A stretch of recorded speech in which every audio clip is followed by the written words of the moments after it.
So one tweet that I saw today suggested that we need to get more creative interviewers to step up to do interviews with Elon Musk. The one in France and the one with Zuby today, they tended to just rehash the same old, same old. So I promise that if Elon does an interview with me, I will ask him questions that he hasn't been asked before, and I'll ask him questions that will be way more pertinent to this crowd. And why will I have better questions? Oh, because I was a manufacturer. Oh, because I am a marketer. So these are most of the folks that we're talking to. A lot of them certainly know about marketing, but none of them have been manufacturers. Anyway, Elon, there you go. There's your chance. So if you like the fact that I do a news show on Saturday afternoon when nobody else is doing a news show, please hit like, hit subscribe, and notify. Tomorrow morning is that video I've been promising you now. It's going to be out tomorrow morning. I've already recorded it. It's being edited right now. It'll be up at about 6:45 tomorrow morning Pacific time. And so hit notify if you want to be reminded of that. And also, it is already up on Patreon. So it's not edited on Patreon, of course, but if you want to go see that, just sign up for Patreon. It's in the information below. And right now it's free for 7 days. And so you could test it out, see whether you'd like to stay in there for just $5 a month. Stellantis is following Volkswagen with a $27,000, both of them, $27,000, interesting, BEV coming out in 2024, both made in Europe. Stellantis has a bunch of different brands that it's purchased over the years, and this particular version is going to come from their Citroen division. I didn't know this till today. Did you know Stellantis is a French company? Could you confirm that if you know it? I saw it someplace and I didn't do the confirmation, but apparently Stellantis is a French company.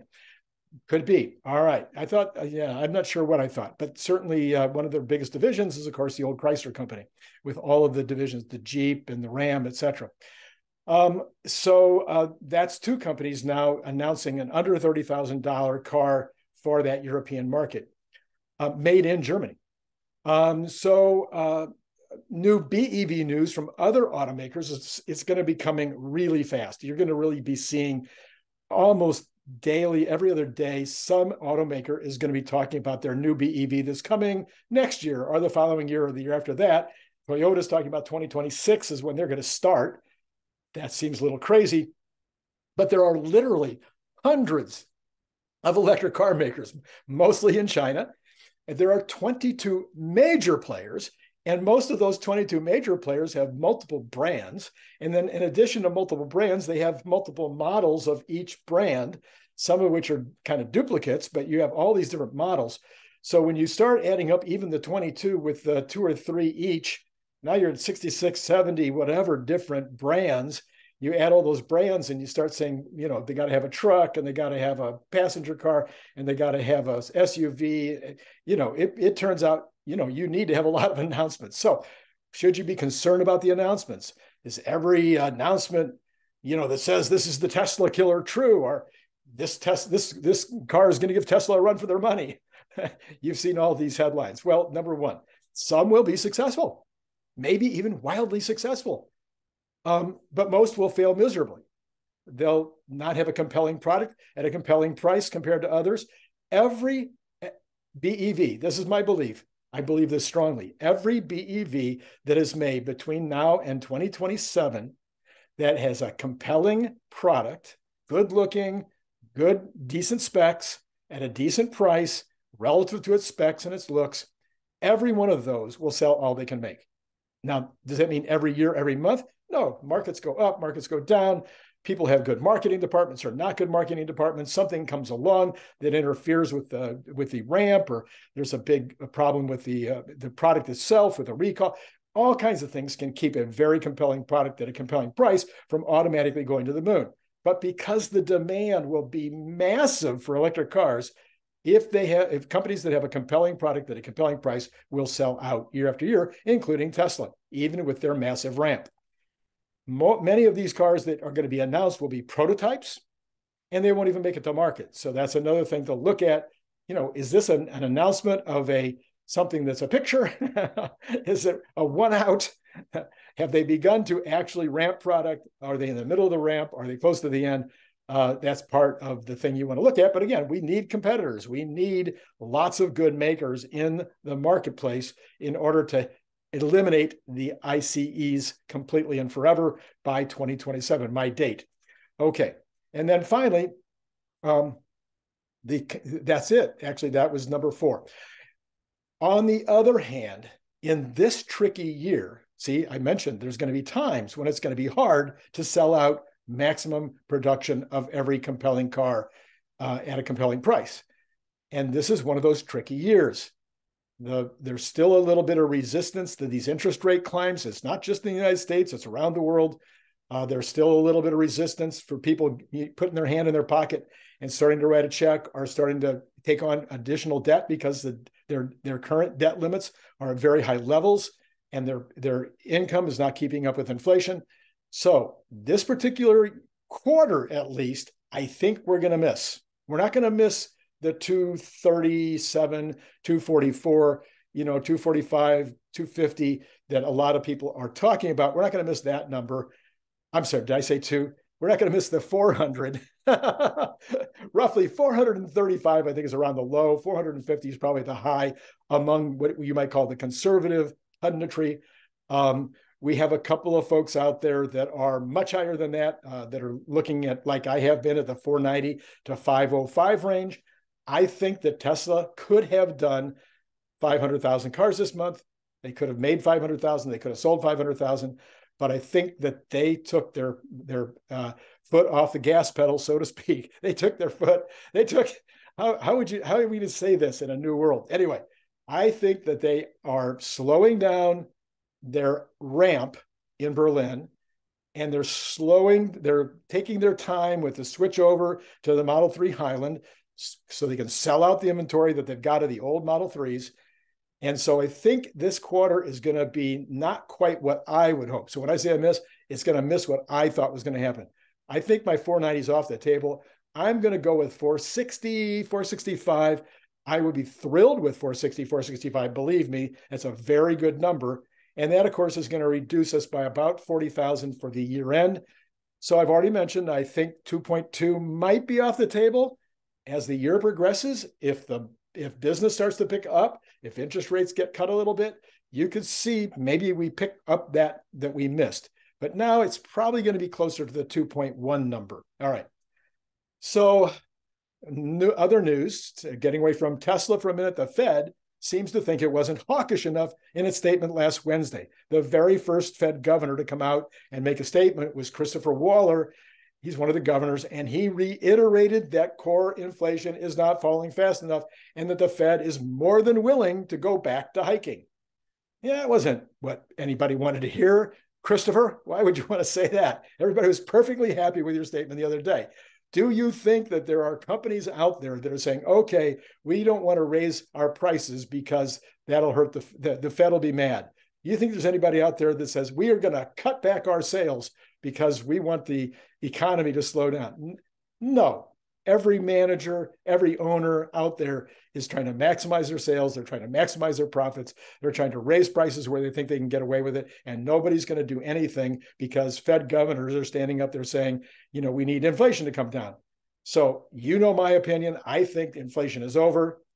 I think that we're just fine. I think the market thinks we're just fine. I think we're seeing interest rates that are going to they're going to stay flat for a while, but they'll start to fall. And this one statement by the Fed, will it be enough to spook markets on Tuesday? Probably not. But what if additional Fed governors are lining up next week to start making more comments to try to sound more hawkish? At some point, the market is looking for an excuse. We've had a big run-up. We've had a big run-up in general, and we've had a big run-up in Tesla. That means investors are looking for that excuse to say, let me take my profits and run. Maybe I'll be able to buy it at a lower price, buy it back at a lower price. So yeah, it could, if we see more comments like this, be a little bit wary that we might be having a little trouble. Now, seeing a lot of technical analysts saying that the market has a long way to run and the Tesla has a long way to run. That's in addition to the fundamentals, I think, being in the right place on both the economy and with regard to Tesla. So it could be quite the next week. Will be interesting to see. Short week, of course, no stock exchange on Monday. So the Camel Cybertruck got so much activity. It was when it was out driving around the other day. Well, guess what? It's still out there driving around. So I'm sort of thinking Tesla, if they haven't already thought of this, I'll give you this for free. I could imagine them with a constant barrage of different Cybertrucks wrapped in different ways being a regular thing.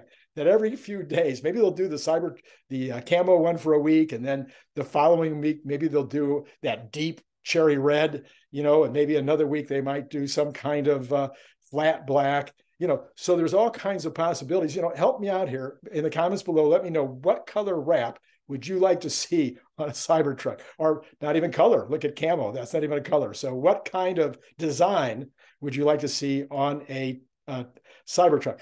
As a marketer, I would like to see one that's wrapped, that's selling somebody's business, where it's not, nobody's going to look away. I mean, it's just going to be so powerful to drive around town in that Cybertruck with your business name plastered on the door. And people would be absolutely looking at the truck, and they couldn't avoid looking at your brand. All right. Powerwalls hit 500,000 installs. And right now you can get, because they're celebrating their 500,000th installation, you can get $500 off if you buy one between now and the end of October.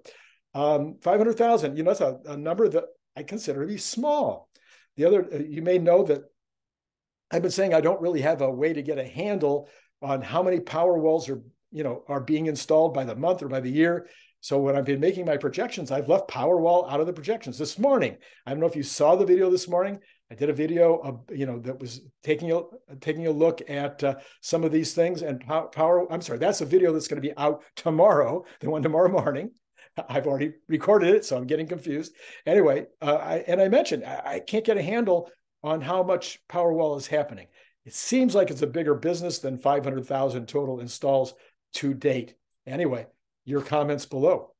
You wonder, as I do, why we are not seeing more headlines about police departments switching to Teslas. How about highway patrols? How about city, county, state, and federal fleets? How about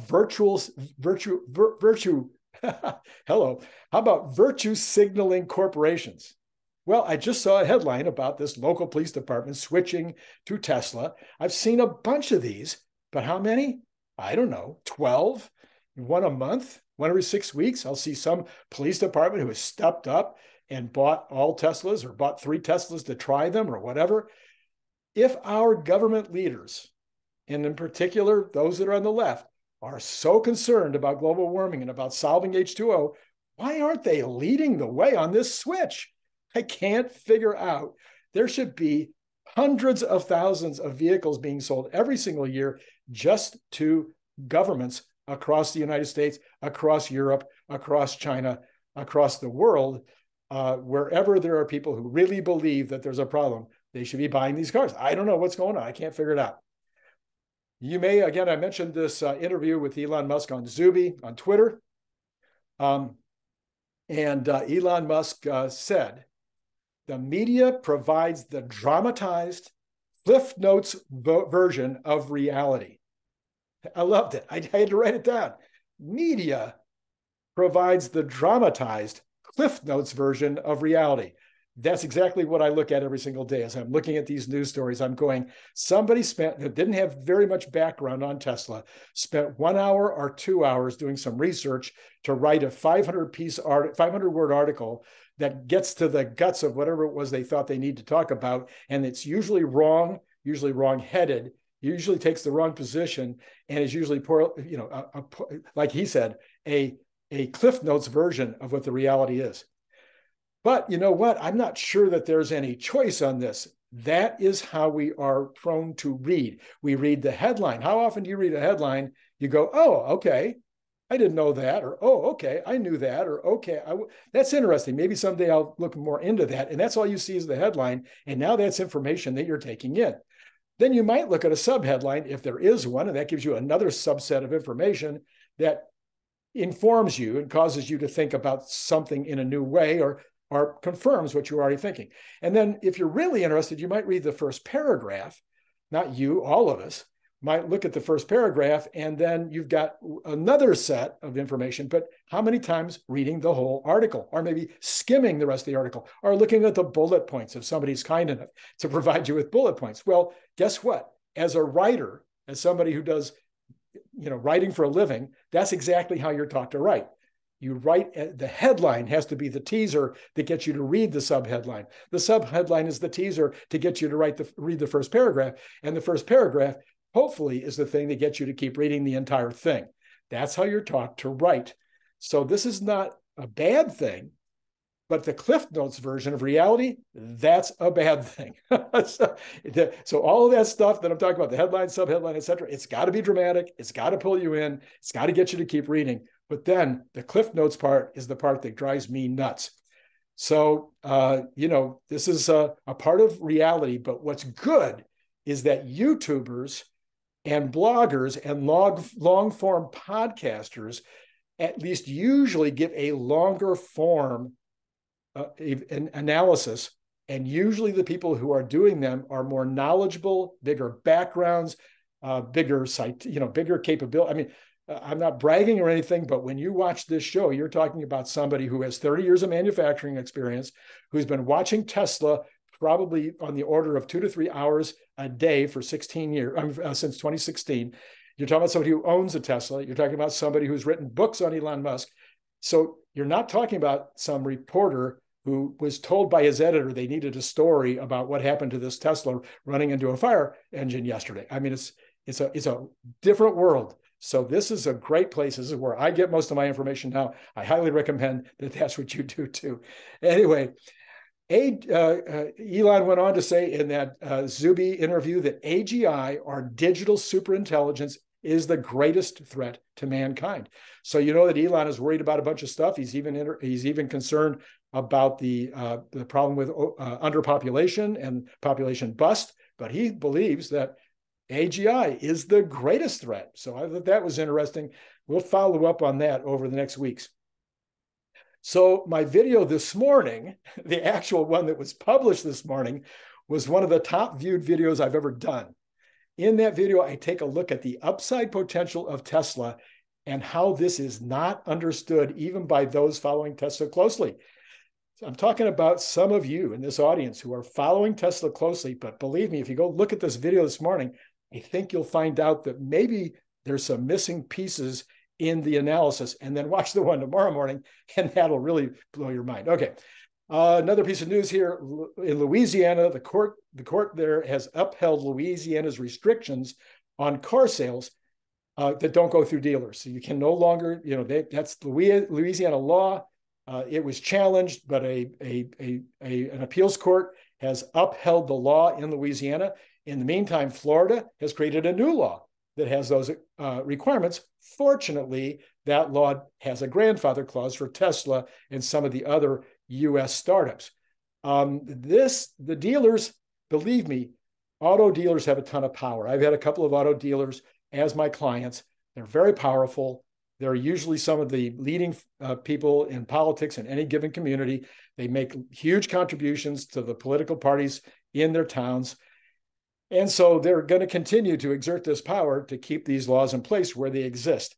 All Tesla can really do is chip away, as they have cleverly done by establishing some of their showrooms on Indian lands that don't fall under the jurisdiction of the government, the local government.